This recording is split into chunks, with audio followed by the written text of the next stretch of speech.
Благодарам за репликата. Господине Заев, овие ваши ставови, вака требаше да ги кажувате во предизборниот период.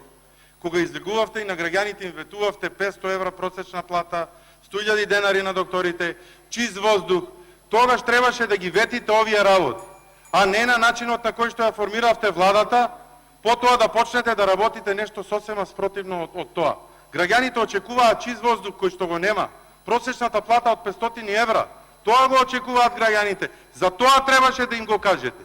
ВМРО ДПМН ниту тогаш, ниту сега, и во своите програмски и конгресни документи и програмски определби, јасно си го кажа својот став на што е и како е. Рековте дека референдумот е успешен, одлуката не е усвоена. Бидејќи не гласале повеќе од половината граѓани запишани во списокот, господине премиер.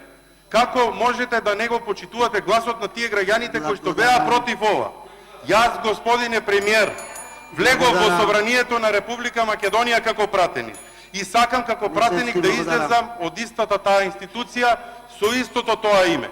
Само ще еден збор да ја замислам мислата, одговорноста ја преземаме во гласање на реформските закони, она што навистина граѓаните го очекуваат, ама не за вакво кукавничко донесено решение. Ви благодарам.